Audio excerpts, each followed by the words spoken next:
నాలుగంటే ఎందుకు పోతుంది? తాగులేదు, ఏం లేదా, పైసలు లేవు. అమ్మా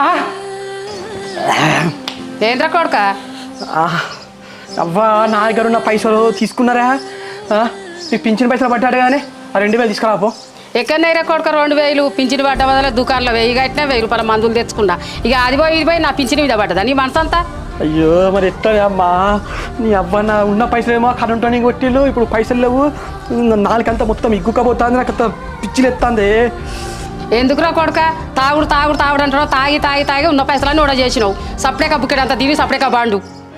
తిండి కాదే అమ్మా, అవ్వ నాలుకంత గుంజు కట్టాంది, నరాలు మొత్తం ఇట్లా గుంజుతానే. ఒక్క 200 180 ఉంటుంది తీసుకురాపో. ఒక్క బీరు తాగుతుంది అమ్మ, సెట్ అవుతుంది అమ్మ. పోవే ప్లీజ్, దండం పెడతా పోవే. కొడుక నా దగ్గర ఉంటే ఇవ్వపోదు నారా, నా దగ్గర రూపాయి లేదు బిడ్డ. అమ్మా మహిళ సంఘం అక్క ఊకే ఫోన్ చేస్తాను, పోయి పైసలు కట్టొస్తాం. ఆ మహిళా సంఘం పైసలు తర్వాత కడుతూ నాలుకే మొత్తం గుంజుకోపోతుంది. ఆ పైసలు లేదండి, మహిళ సంఘం డబ్బులు కట్టపోయాను అనుకో మళ్ళీ వడ్డీ పడుతుంది, నేను కట్టొస్తా. లేకిడి మొక్కందానా, నాకు మొత్తం నాలుకంతా నరాలు మొత్తం ఇట్లా గుంజుకోపోతాయి. నాకు బీపీ లేపక ముందే చెప్తారా? ఇలా సాయంత్రం వరకు కట్టుకుంటే వడ్డీ గిడ్డి ఏం పడాయని తీసుకొని వస్తా, మర్యాదగా పైసలు నాకు ఇచ్చాయని చెప్తాను నేను. ఎందుకండి ఊకే తాగడం తాగడం అని చెప్పేసి పైసలు తీసుకొని బెల్ట్ షాప్లో పెడతాను. ఇప్పుడు ఈ చిట్ట పైసలు కట్టుకుంటే దేనికన్నా అక్కడికి వస్తాయి కదా ఎత్తుకుంటే. ఇగో చూడే, మొత్తం చేయి మొత్తం వణుకుతుంది. ఇక నాలుక మొత్తం ఈడ్చుకోపోతుంది. దండం పెడితే ఒక 200 మంది అమ్మని ఒక బీరు తాగిందంటే జర నాకు పానం నిమ్మలం అవుతుంది, అర్థం చేసుకోవే. లేదండి నాకు అక్కడ మాట పోతుంది, నేను డబ్బులు కట్టాల్సిందే. నీ అమ్మ అక్కేవతే అక్క అదే పెద్ద బోకడిది. నువ్వు పైసలు నేను ఇవ్వనండి. నాకు పైసలు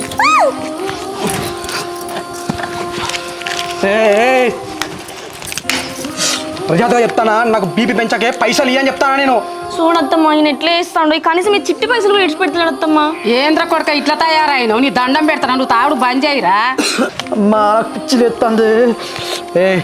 నా గురించి నీకు మొత్తం తెలుసు, మర్యాదగా పైసలు చేతిలో పెడతావా, లేకుండా మాత్రం ఏదైనా సావది ఉంటా నేను ముందే చెప్తాను. ఇక ఎందుకు ఇట్లా వేస్తానండి, మీకు దండం పెడతాను, అక్క దగ్గర మాట పోతుందండి. బీపీ లేపక పైసలు చేతిలో పెట్టా అని చెప్తానా. ప్లీజ్ అండి దండం పెడతా. పైసలు పెట్టే చేతులా,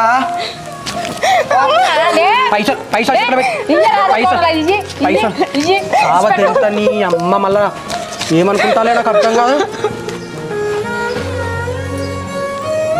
ఎట్లా అండి, పెద్దోళ్ళకి ఏదన్నా జాబ్ చూడకపోయిన, జాబ్ లేదు ఏం లేదు.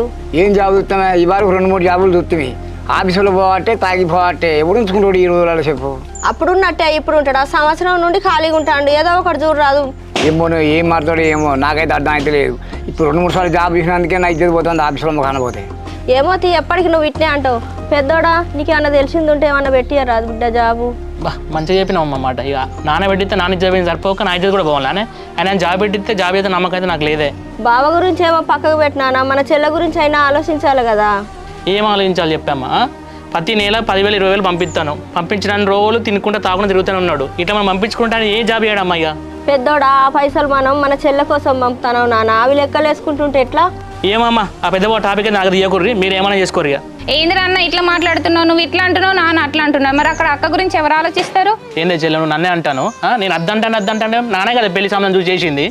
మంచి కుటుంబం, మర్యాదలు, మంచిగా చదువుకున్నాడు, జాబ్ చేస్తాను అనుకుని గిట్ట తాగుతోటి తందాలాడతాం, మనం ఎట్లా అర్థం చేసుకుంటాం?